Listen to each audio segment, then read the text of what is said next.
ನಮಸ್ಕಾರ ವೀಕ್ಷಕರೇ, HTV news ಕನ್ನಡಗೆ ಸ್ವಾಗತ. ನಾನು ಅದ್ವಿಕಾ.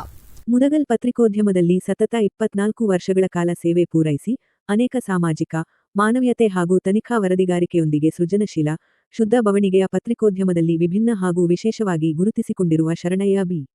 ಒಡೆಯರ್ ಕನ್ನಾಪುರಹಟ್ಟಿ ಇವರಿಗೆ ಕರ್ನಾಟಕ ಮಾಧ್ಯಮ ಅಕಾಡೆಮಿಯಿಂದ 2024ನೇ ಸಾಲಿನ ವಾರ್ಷಿಕ ಪ್ರಶಸ್ತಿಯನ್ನು ಸೋಮವಾರ ಪ್ರದಾನ ಮಾಡಲಾಯಿತು. ಬೆಂಗಳೂರಿನ ಮಲ್ಲೇಶ್ವರಂದಲ್ಲಿರುವ ಜೆಎನ್ ಟಾಟಾ ಸಭಾಂಗಣದಲ್ಲಿ ಏರ್ಪಡಿಸಲಾಗಿದ್ದ ಕಾರ್ಯಕ್ರಮದಲ್ಲಿ ರಾಜ್ಯದ ಉಪಮುಖ್ಯಮಂತ್ರಿ ಡಿ.ಕೆ. ಶಿವಕುಮಾರರವರು ಪ್ರಶಸ್ತಿಯನ್ನು ಪ್ರದಾನ ಮಾಡಿದರು. ಇದೇ ವೇಳೆ ರಾಜ್ಯದ ಮುಖ್ಯಮಂತ್ರಿ ಸಿದ್ದರಾಮಯ್ಯನವರ ಮಾಧ್ಯಮ ಸಲಹೆಗಾರ ಕೆ.ವಿ. ಪ್ರಭಾಕರ, ಮಾಧ್ಯಮ ಅಕಾಡೆಮಿ ಅಧ್ಯಕ್ಷರಾದ ಆಯೇಷಾ ಖಾನಂ, ಮುಖ್ಯಮಂತ್ರಿಗಳ ಕಾರ್ಯದರ್ಶಿ ಬಿ.ಬಿ. ಕಾವೇರಿ, ವಾರ್ತಾ ಇಲಾಖೆಯ ಆಯುಕ್ತ ಹೇಮಂತ ನಿಂಬಾಳ್ಕರ್, ಮಾಧ್ಯಮ ಅಕಾಡೆಮಿ ಸದಸ್ಯರಾದ ಕೆ. ನಿಂಗೆಜ್ಜ ಗಂಗಾವತಿ, ಶಿವಾನಂದ ತಗಡೂರು, ಕಾರ್ಯದರ್ಶಿ ಸಹನಾ ಎಂ. ಸೇರಿದಂತೆ ಅನೇಕ ಗಣ್ಯರು ವೇದಿಕೆಯ ಮೇಲಿದ್ದರು. ಅಭಿನಂದನೆ, ನೇರ, ನಿಷ್ಪಕ್ಷಪಾತದ ಹಾಗೂ ಗ್ರಾಮೀಣ ಜನಜೀವನ ಸಮಸ್ಯೆಗಳ ಕುರಿತು ಬೆಳಕು ಚೆಲ್ಲುವ ವರದಿಗಳ ಮೂಲಕ ಜನರ ಪ್ರೀತಿ, ವಿಶ್ವಾಸಕ್ಕೆ ಕಾರಣವಾಗಿದ್ದ ಒಡೆಯರ್ಗೆ ರಾಜ್ಯ ಸರ್ಕಾರದ ಕರ್ನಾಟಕ ಮಾಧ್ಯಮ ಅಕಾಡೆಮಿ ಪ್ರಶಸ್ತಿ ಲಭಿಸಿರುವುದು ಜಿಲ್ಲೆಯ ಕೀರ್ತಿಯನ್ನು ಹೆಚ್ಚಿಸಿದೆ. ಈ ಮೂಲಕ ಪತ್ರಿಕಾರಂಗದಲ್ಲಿ ಉನ್ನತ ಸಾಧನೆ ಶಿಖರವೇರಿರುವ ಪತ್ರಕರ್ತ ಶರಣಯ್ಯ ಬಿ.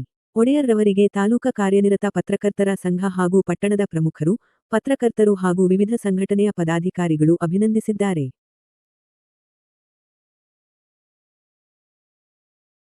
ಆಗಿತ್ತು ಇವತ್ತಿನ HTV ನ್ಯೂಸ್ ಕನ್ನಡ. ರಾಯಚೂರು ಜಿಲ್ಲೆ ಲಿಂಗಸೂಗೂರು ತಾಲೂಕು